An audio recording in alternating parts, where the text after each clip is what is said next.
네, 책으로는 204쪽입니다. 204쪽. 네.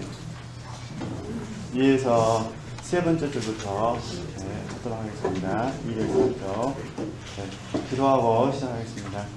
사랑하는 하나님, 참으로 감사를 드립니다. 오늘도 또다시 주의 이름으로 저희들이 함께 모였습니다. 이 시간을 복 내려 주옵시고 주님께서 기뻐하시는 온전한 사람이 되게 하여 저희들이 소원하며 달려가고 있사오니 저희들의 기도를 외면하지 마시고 하나님 날마다 붙들어 주시고 은혜 더하여 주셔서 주님 보실 때 아름다운 순전한 신부로 세워질 수 있도록 은혜 베풀어 주시옵소서. 예수님의 이름으로 감사하며 기도드립니다. 아멘. 네, 위에서 세 번째 줄 보시면요, 내가 티랭에 머무는 동안 주님께서는 내게 너무도 큰 은혜를 베푸셨다. 나는 매일매일 그분의 형상으로 변화되는 것을 느꼈고, 그죠? 그분의 형상으로 변화되는 것을 느꼈고. 근데 매일매일 그분의 형상으로 변화되는 부분을 이제 어떻게 알 수 있냐면은, 지금 내가 아니라 주님이다. 우리가 이렇게 자주 들으셨잖아요. 그러니까 내가 아니라 예수 그리스도라는 부분에 대해서 더 선명하게 알아지게 됩니다. 그럴 때 이 책들하면은 매일매일 그분의 형상으로 변화되는 것을 느낀다 이렇게 말합니다. 그러니까 내가 아니라 이 부분은 자기 부인하고 자아 부정이 굉장히 뭐라 할까요? 힘들이지 않고 그냥 되는 겁니다. 자기 부인이 이제 우리 자기 부인을 이야기할 때 육체 신뢰로 설명하잖아요. 육체를 신뢰하는 부분들이 무너지게 되고 자아부정이라는 부분은 소욕이라는 부분에 있어서 다스려지는 겁니다. 다스림. 길들이 이렇게 이런 단어를 쓰게 되잖아요. 그러니까 또 그다음에 자기를 위하는 마음이 많이 이렇게 없어진 것을 경험을 하게 됩니다. 그러니까 말을 하고 있는 내 입장에서라든가 생각과 마음이라는 부분이 점점 자기 부인과 자아 부정이 이전과 다르게, 이전에 힘이 들었다면 지금은 힘들이지 않고 깨달은 즉시 자기 부인 자아 부정이 되면서 예수 그리스도로 동시에 채워지는 역사를 경험합니다. 채워짐. 그래서 주님으로 채워진다는 부분을 표현할 때 그분의 형상으로 설명하거든요. 예수 그리스도의 형상으로. 그래서 이걸 물론 이제 설명하는 방법에 있어서 동의 안 될 수도 있고 동의될 수도 있지만은 한번 동의한다는 차원에서 봤을 때 내가 아니라 있는 부분들은 이제 우리 아담이잖아요. 아담 안에서니까 저희들이 천연적인 자아라 그러잖아요. 이것을 아담의 성품이라 그러거든요. 아담의 성품. 그러니까 아담의 성품이 점점 내 안에서 밀려나는 것들을 느낍니다. 그러니까 아담의 성품이 점점 내 안에서 완전 소멸은 아니고 힘을 잃어버리는 그런 느낌을 느끼면서 동시에 아담의 성품이 아니라 새 사람을 입어야 되니까 새 사람은 예수님이시잖아요. 그러니까 예수님의 성품을 예수님의 형상이라고 그러니까 예수 그리스도의 형상으로 채워지는 느낌을 받습니다. 이 채워지는 느낌을 이제 우리가 어떻게 표현하냐면 점점 예수 그리스도의 형상이 내 안에서 주도권을 갖습니다. 이렇게 저희들이 체험한 부분을 언어적으로 설명하게 되면은 내가 아는 거죠. 내가 지금 누군가의 말을 하고 있는데 이 말의 내용은 내가 한 것이 아니라 내 안에 계신 주님께서 하신 것이다. 혹시 내가 누군가에게 온유한 마음을 보여줬다면 이것도 내가 한 것이 아니라 예수님께서 나를 통하여 하시는 것이다. 그래서 이제 이런 부분이 잘 되어지면은 내가 아니라 예수님이라는 부분에서 발전이 되면은 예수 그리스도께서 나를 통하여 사시는 삶이 가능하게 됩니다. 네. 근데 이제 여기서 중요한 건 뭐냐면은 나라는 입장에서 봐서는 이 내가 나를 알잖아요. 그러잖아요. 나라는 입장에서 봐서는. 그러니까 현재 내가 내 자신을 바라봤을 때 옛날에 내가 어떠했는지, 특별히 아담의 성품을 갖고 살았던 내가 어떠했는지를 아는 내 입장에서는 그것이 거부되어지고 거절되어지고 십자가에서 내려놔지게 되면서 주의 말씀의 기초에서 주의 형상이 나를 통하여 이루어지는 것을 경험했을 때 이런 고백들은 금방 알 수 있다 그런 부분입니다. 어떤 의미는 다 이해하실 것 같아요. 그러겠죠? 그런데 상대방이 봤을 때 나 말고 상대방이 나를 봤을 때는 하나도 달라져 있지 않은 것처럼 보일 수도 있습니다. 왜냐하면 상대방은 내가 어떤 사람인지를 모르잖아요. 그리고 항상 상대방은 절대적 기준 속에서 우리를 보거든요. 그러니까 상대적 기준 속에서 우리를 보는 것이 아니라 절대적 기준 속에서 우리를 봅니다. 이게 절대적 기준이 누구냐면 상대방이 신앙생활 하신 분이라면 예수님이시죠. 이제 절대적 기준 속에서 보니까.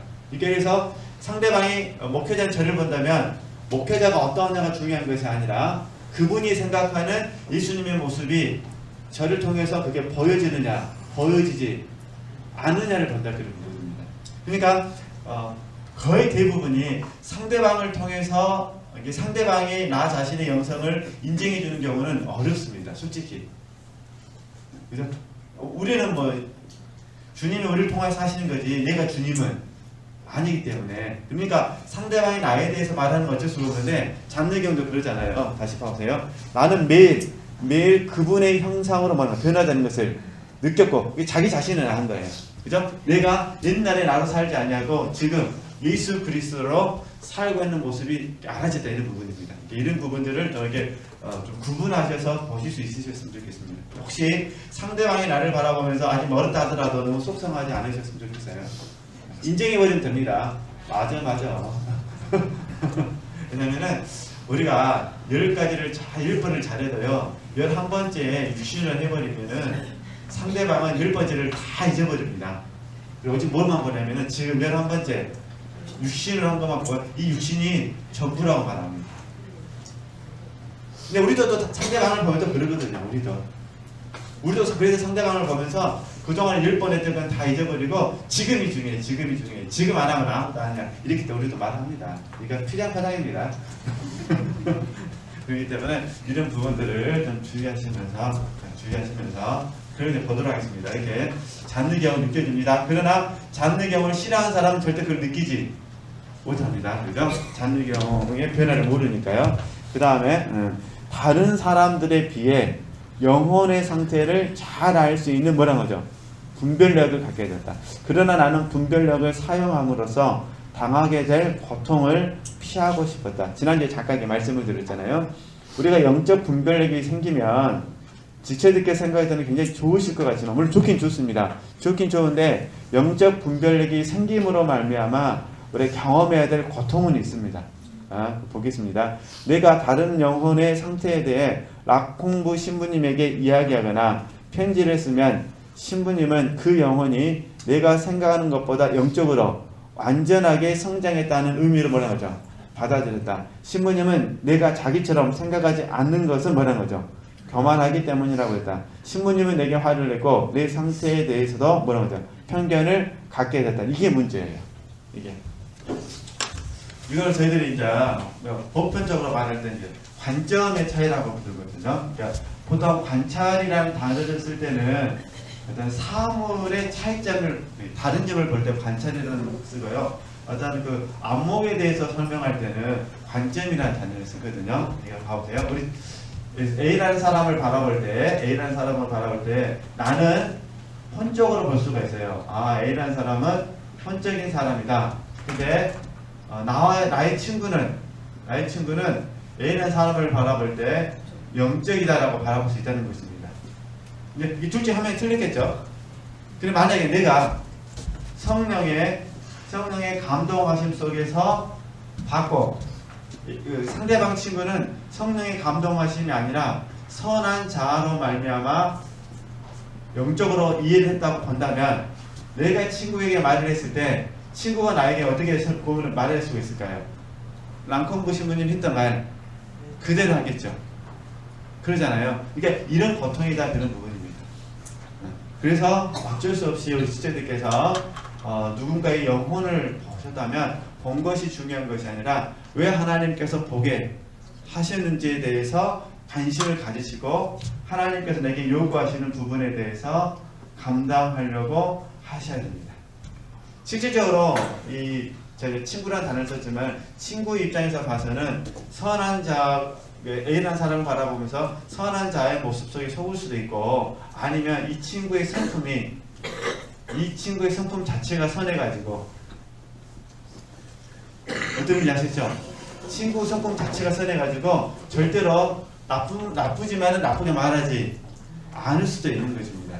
그러니까 그 판단 자체가 처음부터 주관적이라 틀리게 됐다 이런 부분에 대해서 이렇게 이해하시면 좀 잔느에게 뭘 말하고 싶어 하는지 보도록 보겠습니다. 그러나 나는 주님께서 지시하시는 대로, 신부님께 뭐라는 거죠? 말하지 않을 수 없었다. 이런 이야기를 하기 전까지 신부님은 나를 굳게 신뢰하고 있었다. 하지만 이 문제만큼은 아무리 큰 십자가와 고통이 덮쳐온다 해도 나의 확신을 꺾지 못했다. 이런 부분들이 어떻게 보면은 저희가 이런 부분들을 물론 잔느경이야 남궁부 신부님하고 잘 이겨냈겠지만은, 저희들 같은 경우는 영성 안 한 사람들과 이런 자리를 나누다 보면 그 영성 안 한 사람이 우리를 봤을 때 존경해 줄 수도 있고, 아니면 반대로 우리에게 굉장히 교만하다라고 말할 수 있습니다. 그래서 그 교만하다는 부분을 어떻게 부르냐면은, 그 사람들은 영적으로 우월감에 사로잡혔다라고 말할 수도 있다는 것입니다. 그러니까 이런 부분들은 항상 이렇게 주의하시면 도움이 되실 것 같아요. 그죠? 큰 십자가의 고통이 덮여온다 해도 나의 확신을 꺾지 못했다. 잔의 경우는 이렇게 했지만 내 생각에 마치 강한 독단에서 오는 편견처럼 보였기 때문에 신부님은 내 생각에 반론을 제기했다. 신부님은 자신의 마음을 드러내지 않고 숨기려 했지만 나는 신부님이 내게서 얼마나 멀리 떨어져 있는지 느낄 수 있었다. 하지만 그 반대는 점차 줄어들다가 마침내 없어졌고, 따라서 내 고통도 멈추었다. 신부님도 역시 같은 것을 경험했다. 신부님은 여러 번 말로 그리고 편지로 나에게 이야기해 줬다. 제가 하나님과 잘 지낼 때는 자매님과도 잘 지냈습니다. 그러나 하나님과 그러지 못할 때는 자매님과도 불편해진다는 것을 알게 되었습니다. 어떤 미망인이 신부님에게 와서 고해 성사를 했었다. 그 여인은 자신의 영적 상태의 뛰어난 점에 대해서 말했다. 신부님은 내게 하나님께 드려진 영혼을 만났다고 말했다. 그 미망인을 말하는 것이었다. 신부님은 그 여인에게서 많은 감동을 받았다고 하시며 나와의 차이에 대해 이야기했다. 자매님께서는 나에게 자신의 죽음만을 역사하게 했습니다. 하지만 그 여인은 자매님과는 전혀 달랐어요. 그분은 내게 감동을 주셨습니다. 나는 지금 너무 기뻐요. 처음에는 신부님이 거룩한 영혼을 만났다는 사실에 나도 기뻤다. 하나님께서 영광을 받으시는 것이야말로 내게는 최고의 기쁨이기 때문이었다. 그러나 보세요. 주님께서는 내게 그 미망인의 영혼 상태를 명확하게 말한 거죠. 보여주셨다. 그 영혼은 새로운 느낌으로 가득 찬 사랑의 감정과 약간의 침묵이 섞인 헌신의 초보 단계에 있는 사람이었다. 나는 신부님께 이런 사실을 알리지 않을 수 없었다. 신부님은 내가 신부님을 교만하게 바라보겠다고 생각했다. 신부님의 마음에는 여전히 겸손한 태도에 대한 기존의 고정관념이 있었기 때문이었다. 그러니까 잠깐 이제 참 이게 쉬운 문제는 아닙니다. 사실 이제 다음에 멘티들과의 관계 속에서 이런 어떤 사귐의 교제를 가지신다면 보통 다 그런 건 아니지만 하여튼 A를 편의상 A라고 하겠습니다. 미망인 이야기 하는 거니까 A라는 사람의 입장에서 봤을 때 스스로 생각했을 때는 헌신의 완전한 단계에 이르렀다고 생각할 수도 있겠죠. 그러잖아요. 그리고 남궁부 신부님도 굉장히 그 여인이 헌신의 완전한 단계에 있다고 깨달았으니까 믿었으니까. 근데 좀 잔느경의 입장에서 봐서는 어떤 부분이죠? 초보 단계다 이렇게 이야기합니다. 초보 단계. 예를 들면 우리 훈련원에서 예를 들면은 스스로 생각했을 때는 가난에 있을 거라고 생각을 했는데 딱 상담하고 났을 때 광해 단계 찾아왔단 말 들었을 때 충격. 충격 없으셨던가요? 그래서 여러분들은 저보다 나으시잖아요. 저는 애국 단계에서 전 더 충격이었으니까. 이런 어떤 관점들 차이점이라는 거죠. 단지 저 같은 경우는 제가 애국 단계에 있었다는 것을 인정을 하게 된 거죠. 물론 인정하는 과정 가운데 목사님께서 저를 인정시키신 건 아닙니다. 그게 아니라 그 하나님께서 저로 하여금 때 제가 이렇게 찰스 솔로몬의 책을 이렇게 쭉 읽고 있는 과정 가운데 제가 왜 애굽 단계에 있어야만 했는지를 이렇게 확신을 시켜주시더라고요. 그래서 저는 인정한 겁니다. 창피한 건 아닙니까? 이게 인정하고 보니까 초보 단계가 있고 헌신 단계, 중간 단계가 있고 헌신 단계가 있다는 것을 빨리 수용하게 됐습니다. 근데 잘 아시다시피 처음부터 인정하지 않으면 어떻게 될까요? 인정하지 않으면은 하는 과정마다 불편한 갈등들이 또 생기게 되죠. 그죠? 그래서 참 이게 저도 이렇게 다른 우리 열린교회 성도님들 말고요, 다른 분들하고 이렇게 교제를 나누다 보면 대부분 이제 저 같은 경우는 사역자들과 교제를 많이 나누는데 이 사역자들과 교제를 나누는 과정 가운데 영적인 이야기를 할 때 참 어렵더라고요. 왜냐면 스스로 생각하실 때 사역자라는 면에서 봐서는 많은 분들이 굉장히 스스로가 높은 곳에 있다라고 생각하거든요. 그리고 내 자신이 저처럼 애굽이나 광야에 있을 수도 있다라는 생각을 거의 하지 않는다는 겁니다. 왜냐면 이미 헌신되어서 구체적으로 사역이 어떤 결실을 맺고 있고, 그리고 이제 대부분 이제 사역자들은 깨달음 그 자체를 중요하게 생각하기 때문에 그렇습니다. 근데 알고 보면 깨달음도 젖이 있고 밥이 있거든요. 지금 우리 10대를 보더라도요, 다 자기들도 깨닫고 삽니다. 괜히 10대들이 토요일날 저녁마다 촛불 들고 앞에 가가지고 퇴진하라고 하겠습니까? 다 그들도 뭐가 있어서 그런 거죠? 깨달음이 있어서 그런 거죠. 애국자입니까? 순수 애국자. 어떤 이권이라든가 그런 거 다 없이 그냥 나라를 사랑하는 마음으로 다 깨달음이 있어서 그렇습니다. 단지 이제 영적인 것도 마찬가지예요. 다 깨달음이 있어서 하는 거죠. 문제는 그 깨달음이 젖이냐 아니냐 밥이냐, 그 다음에 이 깨달음이 실제를 통해서 나타나느냐 나타나지 않느냐의 문제죠. 그래서 어쨌든 이해하시고요. 자녀의 경우는 얼마나 힘들었겠어요. 저는 이렇게 짧게 써놨지만은 자칫 잘못하면 남콩구 신부님하고 완전히 자칫 잘못하면 어떻게 될 상황입니까? 지금 결별될 상황이잖아요. 그렇죠? 네. 그래서 이 영적인 상태에 대한 평가하고 삶을 바라보면서 하는 평가는 좀 다르고, 또 무엇보다 사람들이 다른 사람에 대해서 이야기하는 부분을 너무 좋아하기 때문에 또 그런 부분도 있긴 것 같습니다. 어쨌든 조심하자는 차원에서 말씀드린 겁니다. 계속 봐보겠습니다. 네. 어느 날 신부님이 나에게 말했다. 그죠? 제가 처음 편지를 읽었을 때는 자매님의 생각이 맞다고 생각했어요. 하지만 다시 읽어보고 나서는 생각이 달라졌어요. 자매님은 사람을 구분하려는 성향이 너무 심해요.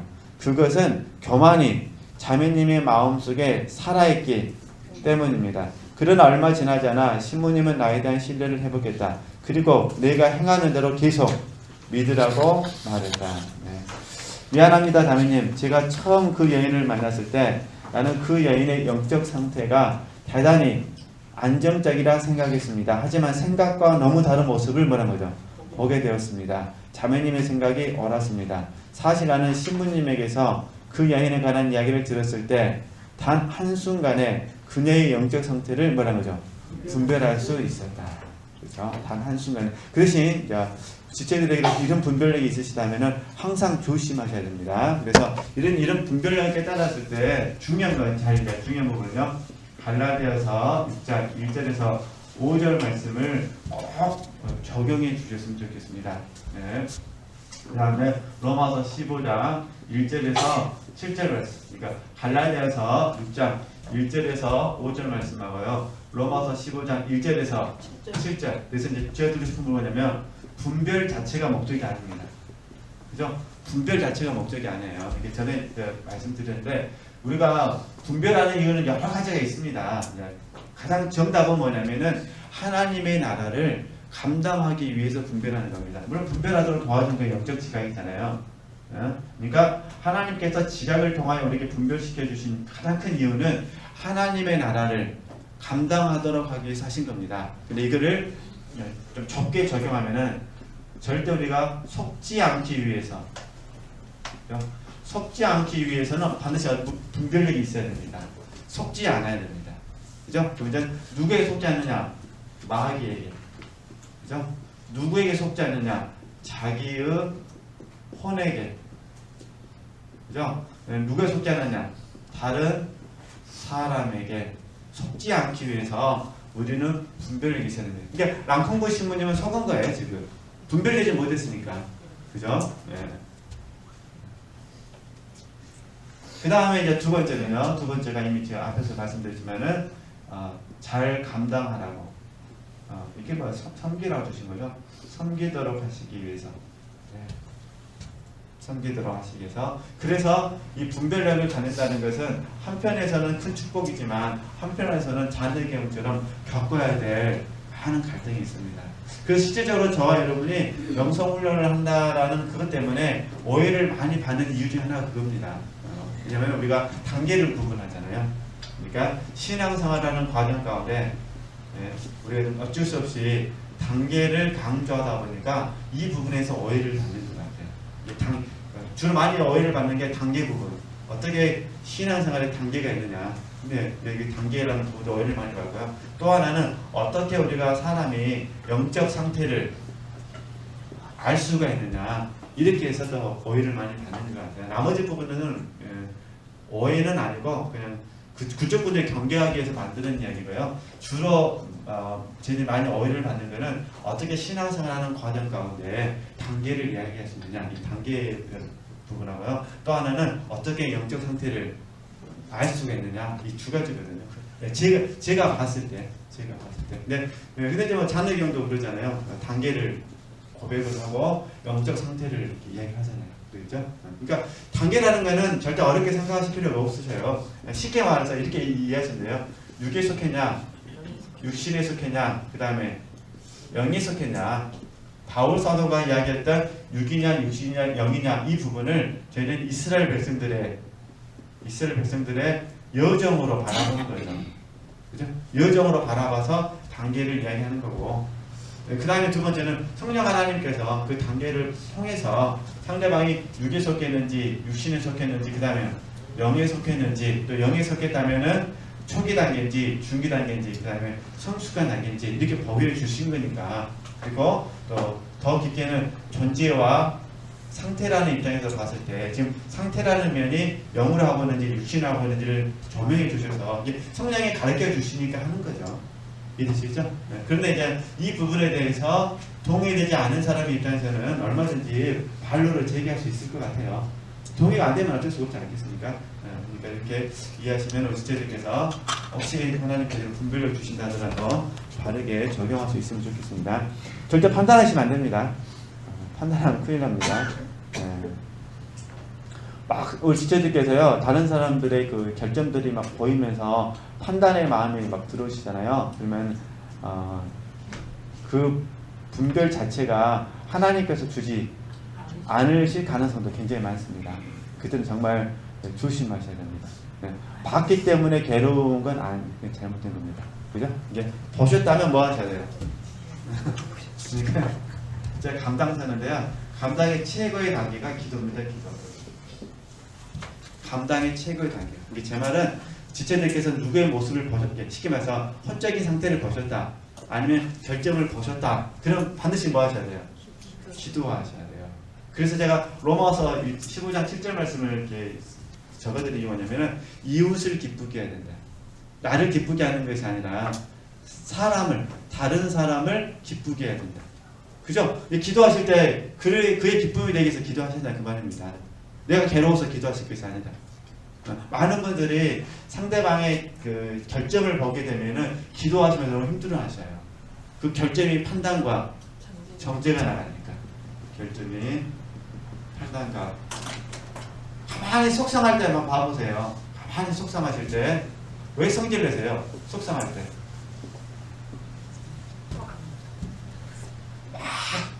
막 속이 뒤집어졌습니다. 성질을 내시잖아요. 왜 성질을 내시죠? 성질을 내야 내가 살잖아요. 결국은 속상했을 때 화를 내는 거는 알고 보면 누구 때문에 화를 내는 거냐면 나 때문에 화를 내는 거예요. 내가 너 때문에 성질 나서 못 살겠다. 내가 성질에 대해서도 내가 지금 뭐 하겠다 지금 살아야겠다. 근데 이게 기도 시간에 그대로 가는 거예요. 결점이 보였을 때, 그죠? 허물이 보였을 때. 그래서 참 이게 그 관계가 어떠하느냐에 따라서 결점을 감당하기 어려운 부분이 있는 것 같아요. 한번 그래서 이제 자녀경은 자녀경 나름대로 고백을 했지만 제가 이제 좀 제가 경험하는 부분을 토대로 해서 자녀경을 같이 이렇게 설명을 해드리기 때문에 지체들께서 반드시 분별력을 가지셔야 됩니다. 서운하셔야 됩니다. 그러나 이제 결국 분별력이 있으시다면 뭘 감당하셔야 되냐? 고통을 감당하셔야 된다. 혹시 누군가의 아픔을 받다면 갈라디아서 6장 1절하고 5절 말씀, 로마서 15장 1절에서 7절 말씀을 꼭 적용을 해 주셔야 돼요. 그렇지 않으면은 분별력은 더 이상 개발되지 않습니다. 그죠? 하나님이 당신의 백성들을 사랑하라고 분별시켜 주신 거지. 그러잖아요. 우리에게 잘 먹고 잘 살라고 분별시켜 주는 게 아니잖아요. 이 십자가의 길을 걸어가면서 영혼을 섬기려고 하지 않으면요, 분별력은 금방 없어져 버립니다. 소멸될 수밖에 없는 거예요.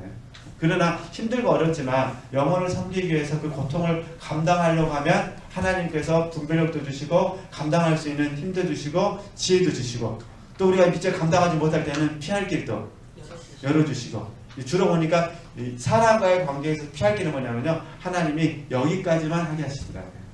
서로 감당하기가 어려워요. 더 하다가는 서로 강해가지고 깨져버릴 수가 있으니까 이해되시죠? 하나님께서 여기까지 그리고 잠깐 쉬게 하셨다가 새로운 사람을 다시 붙여주셔서 다시 반복된 훈련을 시키신다. 어쨌든 이렇게 이해하시면 되실 것 같습니다. 저는 그래서요 가끔씩 사무엘 선지자가 굉장히 부러운 이유가 있어요.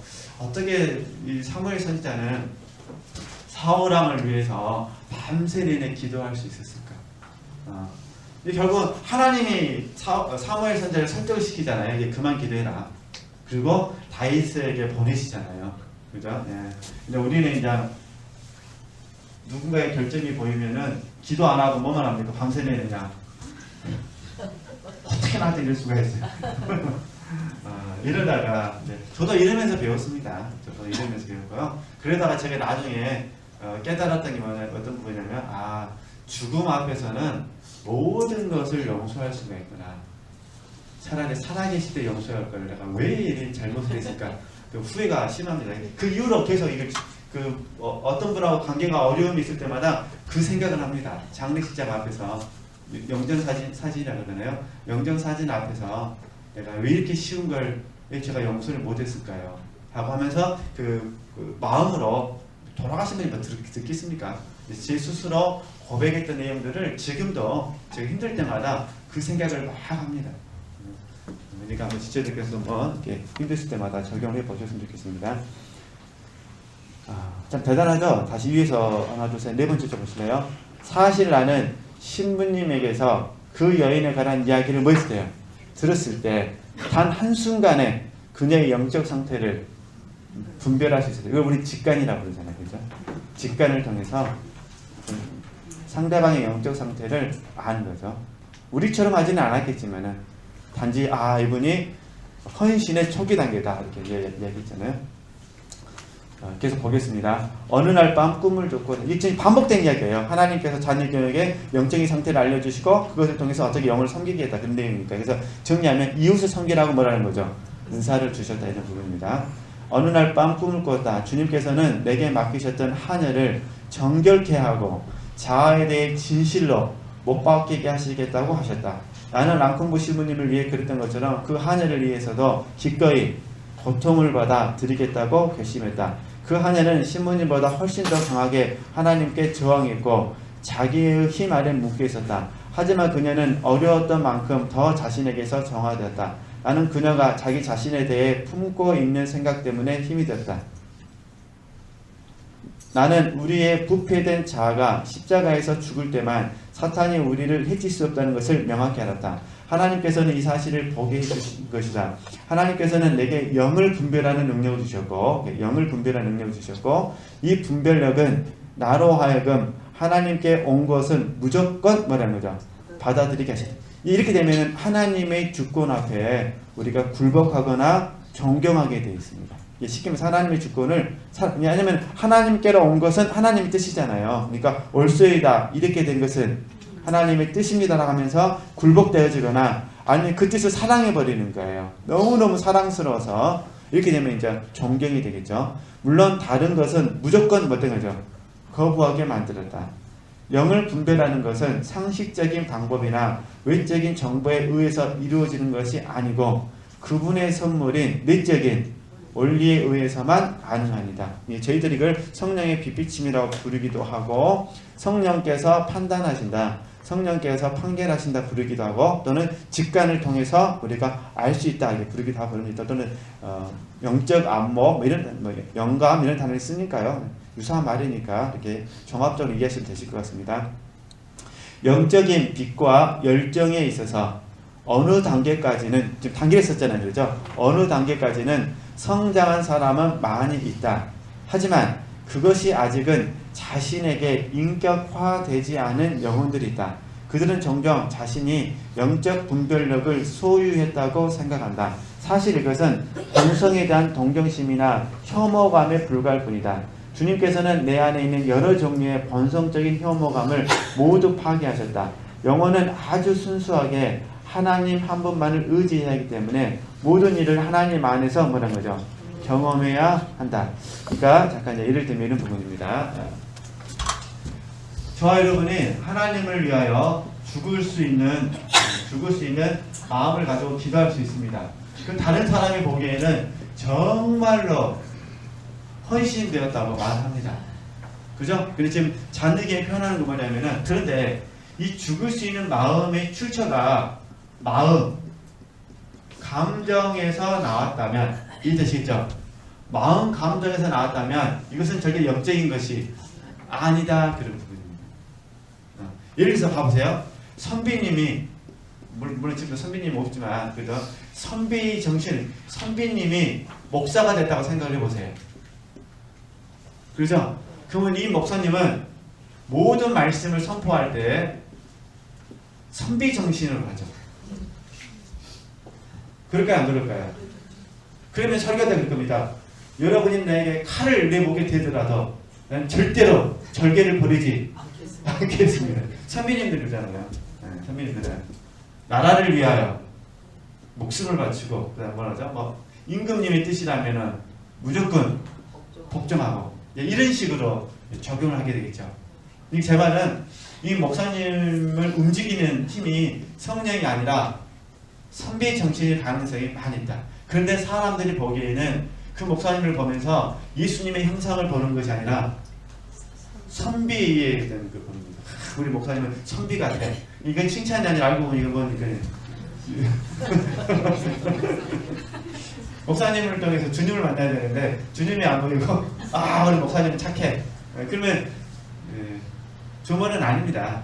그죠? 왜냐면은 착하다고 해서 영적이라고 볼 수는 없는 거잖아요. 그러니까 이런 부분, 그래서 그 얘기를 하는 거예요. 이걸 뭐라 말하냐면은, 다시 우리 책으로 하는 201.2 마지막 부분 봐보시겠어요? 사실 이것은 본성에 대한 동정심이나 혐오감에 뭐라는 거죠? 불가를 분야라는 거예요. 쉽게 말해서 육체의 본성, 그죠? 죄성에서 나왔다, 욕망에서 나왔다, 그런 부분입니다. 그래서 우리가 이전에 어두운 마음 공부했을 때요, 이 욕망을 깨트려야 된다고 배웠어요. 그래서 이 욕망 중에 이제 뭐가 있었냐면 영적인 욕망이 있었어요. 이게 육신적인 욕망은 잘 아셔요, 사람들이. 근데 영적인 욕망에 대해서는 사람들이 잘 모르시죠. 영적인 욕망의 대표적인 인물이 베드로입니다. 대표적인 인물이 베드로. 그죠? 모든 사람이 주님을 버릴지라도 나는 절대로 주님을 버리지 않겠습니다. 얼마나 멋집니까? 그 말을 들은 11명의 제자가 가만히 있겠습니까? 그러잖아요. 이게 다른 분들이 말하고 베드로가 말한 것이 아니라 베드로가 먼저 말했어요. 여기 있는 사람이 다 주를 버릴지라도. 그러니까 그 11명들 뭐라고 합니까? 아닙니다. 나도 여기 있는 사람들 다 주를 버릴지라도. 예, 욕망에서 나온 거죠. 그래서 이전에 우리 십자가 영화 공부할 때 그랬잖아요. 영적 실제는 힘쓰지 않으면서 책만 많이 읽으려고 하는 거 다 가늠이다. 아주 심해. 이걸 이제 빛을 통해서 버텨야 돼요. 이게 혐오감이라는 거죠. 그러니까 실천은 안 하면서 뭐만 보겠다는 거예요. 책만 열심히 보겠다. 이게 다 뭐라는 거죠? 욕심이다. 그래가지고 하는 얘기가 뭐냐면 실천도 안 하고 책도 안 읽으면서 뭐만 산다? 책만 산다. 그걸 어둠 밤에 들어가서 뭐 해야 되는 거죠? 정화돼야 된다. 영광입니다. 그 남들이 보기에는 얼마나 멋있어 보입니까? 근데 남들이 보기에는 굉장히 멋있어 보이죠? 네. 그래서 이런 부분들이 조심해야 된다. 네, 이런 얘기 하는 겁니다. 이게 깨닫고 보니까 혐오감, 동정심 이런 것들이 보이는 거죠. 깨닫기 전에는 이게 그렇게 안 보여요. 깨닫기 전에 뭘로 보인다고요?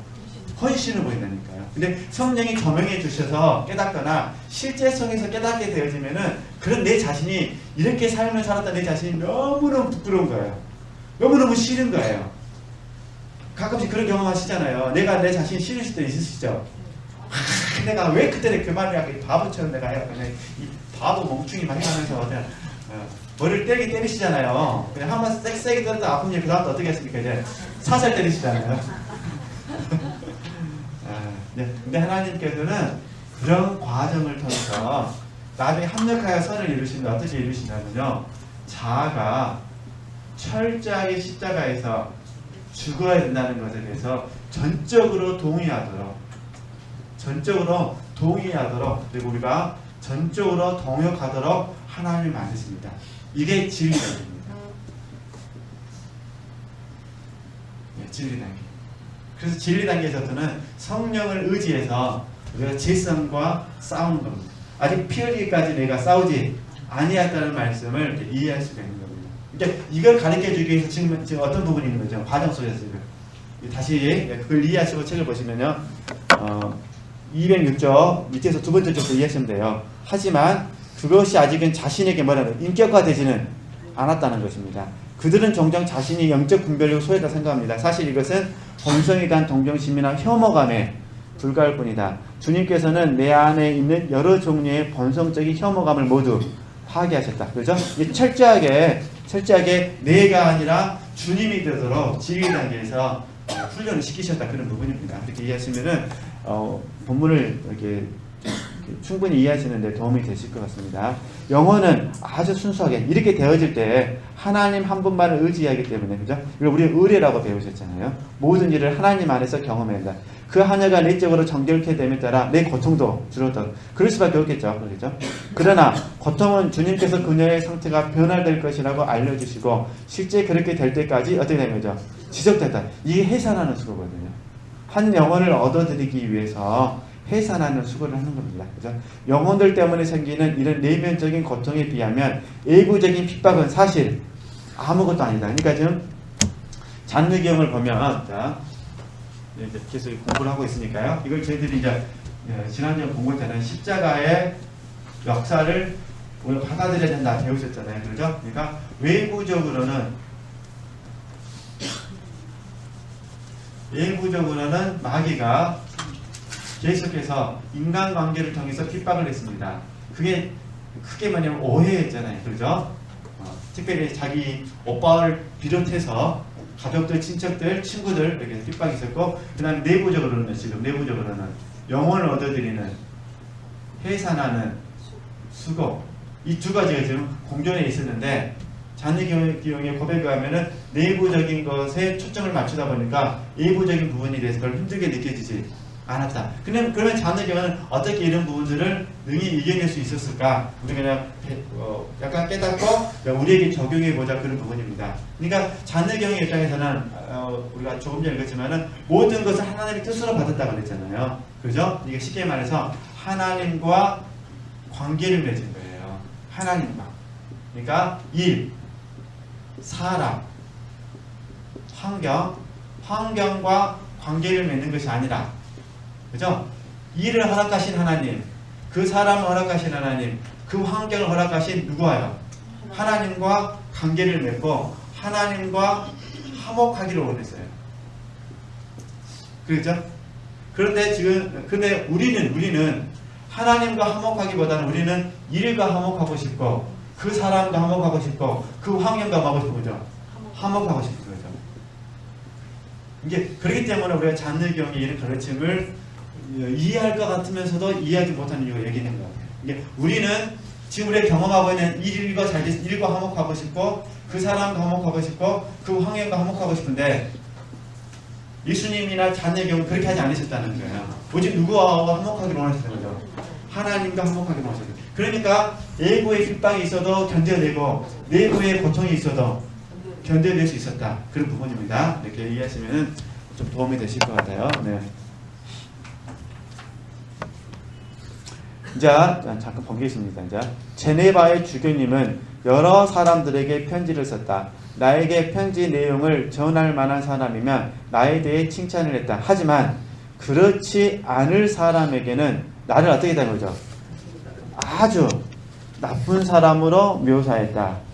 이런 주교님이 옆에 계시다면 여러분들은 쳐다보고 싶은 마음이 생기겠습니까? 안 생기겠습니까? 생기겠죠.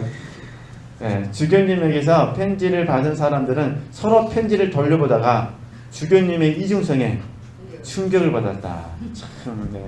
그들은 내게 그 편지를 보여주면서 조심하라고 주의를 주었다. 나는 그 편지를 2년 동안 보관했다가 주교님의 회의를 받지 않도록 전부 어떤 거죠? 불태웠다. 주교님은 내 이미지를 손상시키기 위해 모든 노력을 기울였다. 이를 위해 대수도원장을 끌어들이기도 했다. 나는 회의에 많이 나가지 않았다. 하지만 주교님이 나에 대하여 많은 말을 했기 때문에 악명 높은 사람이 되어 있었다. 그러나 주교님의 말은 궁정의 고위 관직자들에게 그다지 큰 영향력을 발휘하지 못했다. 네. 지금 현재 예부 핍박에 대해서 지금 이야기하는 겁니다. 네. 언젠가 주교님은 왕비에 대한 나쁜 내용의 편지를 왕자에게 보낸 적이 있었다. 그러나 왕자가 죽은 후 그 편지가 왕비의 손에 들어갔다. 이런 일이 있었기 때문에 왕비는 주교님이 나에 대해 나쁜 말을 해도 아랑곳하지 않고 오히려 뭐라는 거죠? 커다란 호의를 갖고 있었다. 자신을 만나러 오라는 왕비 요청에 따라 나는 왕비를 방문했다. 왕비는 내가 자기 통치권 안에 있는 것이 기쁘다면서 나를 보호해 주겠다고 약속했다. 자녀의 경우에 어찌됐든 대단한 것 같아요. 그러죠? 나락에 떨어졌다가 또 궁에도 갔다가 또 왕비도 만났다가 감옥에도 갔다가 우리는 이런 파란만장한 인생을 안 사시는 게 참 좋은 것 같습니다. 그러시죠?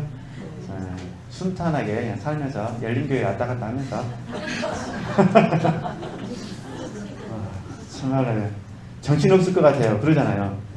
이제 죽으려고 했다가 살아났다가 뭐 감옥에 들어갔다가 나왔다가 뭐 비난받았다가 칭찬받았다가 우리는 화병나서 오늘 못 살 것 같습니다. 네, 하여튼 이에서 두 번째 줄. 또한 하나님께서는 성직자 두세 명이 회심하는데 당신은 뭐라는 거냐? 나를 사용하셨다. 나는 성직자들이 주는 심한 모욕을 견뎌야 했다. 그들 중 한 사람은 회심 후에도 옛생활로 돌아가 나를 심하게 말하죠. 비방했다. 그러나 은혜로우신 하나님께서 그를 다시 회복시켜 주셨다. 오늘 여기까지만 할 텐데요. 잠깐 정리만 하면요. 그게 진짜 어려운 주제인데요. 이렇게 좀 생각해 보셨으면 좋겠어요. 어떤 부분이냐면은 지체들께서 혹시 우리 영적인 요정 때문에 혹시나 영적인 요정 때문에 A라는 사람하고 관계가 멀어질 수도 있다 이렇게 한번 생각해 보도록 하겠습니다. 그럴 때 제가 드리고 싶은 부분은 뭐냐면 우리 지체들께서 그 A라는 사람하고 상대하지 쉽게 말해 싸우지 않으셨으면 좋겠어요. 그럼 어떻게 하셔야 되냐면요. 혹시 생각나게 하실 때마다 A라는 사람을 위해서 기도하시고요. 하나님께서 A라는 사람을 우리 지체들을 통하여 얻으실 수 있도록 나를 우리 지체들을 분량을 키워달라고 더 열심히 훈련하겠다고 소원을 들으시는 것이 훨씬 더 좋은 방법인 것 같습니다. 그냥 A라는 사람하고 관계가 멀어져가지고 속상해가지고 전화해가지고 속상하다고 관계 끊어버리자고 절교하자고 절대 그러지 마시고 뭐 연락 안 되면 어쩔 수가 없는 거잖아요. 그 대신 A라는 사람이 내가 잘못했다고 깨닫고 그러잖아요. 언제든지 무엇을 언제든지 나에게 찾아올 수 있잖아요. 찾아왔을 때 나는 어떻게 되냐? 그 사람을 그냥 품어줄 수 있는 사람이 되기 위해서 더 열심히 하자. 분량을 키우고 더 많은 소원을 가지고 훈련했으면 좋겠다. 그런 부분입니다. 저는 물론 제가 고고학적으로 연구를 해보지 않았고 또 부학자가 아니기 때문에 되게 설명하기 어려운데 제가 참 요셉을 보면서 굉장히 제가 좀 아이러니한 부분들이 하나가 있어요. 어떤 부분이냐면 요셉이 30세에 총리가 됐잖아요. 그죠? 그 다음에 7년 풍년이 있었고 2년 흉년이 있었거든요. 이때 형들을 만나게 되잖아요. 그러면 17세에 포로로 왔으니까 13년, 20년, 22년이잖아요. 어떻게 22년 동안 아버지의 소식을 알려고 하지 않았을까? 그렇잖아요. 왜냐면 형들이 이집트에 이렇게 뭐랄까 곡식을 구하러 올 수 있었잖아요. 어떤 의미인지 아시겠죠? 그러면 요셉도 자기 부하 중 한 명 믿을만하고 싸움 잘하고 좀 민첩하고 이런 애 시켜가지고 후딱딱딱 가가지고 야곱에게 나 살아있다고 그런 얘기 안 해보셨습니까? 하여튼 뭐 성경 의문장인데 절절다 단절다 제가 왜 그랬을까 이 고민이에요. 왜 이렇게 하셨을까? 근데 이제 제가 여기에 좀 적용하면 이런 부분이에요. 그러니까 형들이 요셉에게 와가지고 인사를 하잖아요. 그 꿈이 성취가 되는 거잖아요. 그죠? 근데 그 과정 가운데 가만 봐보세요. 형들에게 권한이 없었다면 절대 형들이 요셉에게 와서 인사하지 않았습니다. 그리고 요셉의 대단한 건 뭐냐면은 분량과 소원을 치워서 형들이 요셉에게 잘못했다고 했을 때 요셉은 그 형들을 용서해 주었습니다. 이게 제 생각에는 요셉처럼 사는 것이 훨씬 잘 사는 것 같다 그런 부분입니다. 그러잖아요. 우리가 요셉이라면 우리는 어땠을까요?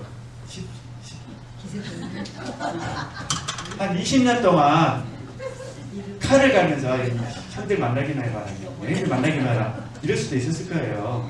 분노로 인해서. 그러나 요셉은 그러지 않았다는 거예요. 저는 여기 보면서 우리가 자녀교도 그러잖아요. 실질적으로 자녀교 같은 경우 봐보세요. 심한 모욕이라는 게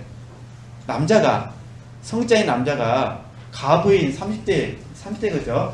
30대 여자에게 심한 모욕을 줬을 때 그 구체적으로 설명하진 않았지만 그 내뱉었을 말들을 한번 생각을 해보세요. 얼마나 힘들었겠습니까? 근데 그런 부분에 있어서 성직자 싸우지 않고 뭐 했다는 거죠?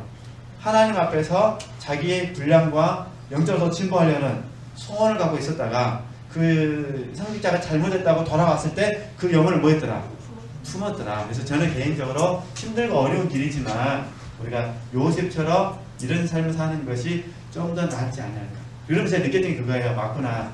형들이 요셉에게 고기를 숙이려면 하나님의 때가 있어야 된다. 그러니까 스스로가 자기 자신을 바라봤을 때 가졌다고 생각했을 때는 안 된다는 거예요. 그러나 스스로가 자기를 봤을 때 나에게는 방법이 없다라고 봤을 때 요셉에게 고기를 숙이듯이 이 부분이 하나님의 때가 아니었을까. 그래서 전체적으로 봤을 때 합력하여 선을 이루시고 요셉에게는 부속사를 정확하게 알려주시고 형들은 하나님의 은혜로 말미암아 남은 인생 가운데 주님의 나라를 세우는 12지파의 반열에 들어가는 사람들이 되지 않았을까 그런 생각을 해봤다 그런 부분입니다. 한번 동의되시면 묵상해 보셨으면 좋겠고요. 이제 다음 주는 제가 없기 때문에 그냥 쉬는 걸로 하시죠? 네네. 쉬는 걸로 하시고요. 셋째 주에 계속해서 설명을 하도록 하겠습니다. 하나님께 영광 돌리겠습니다.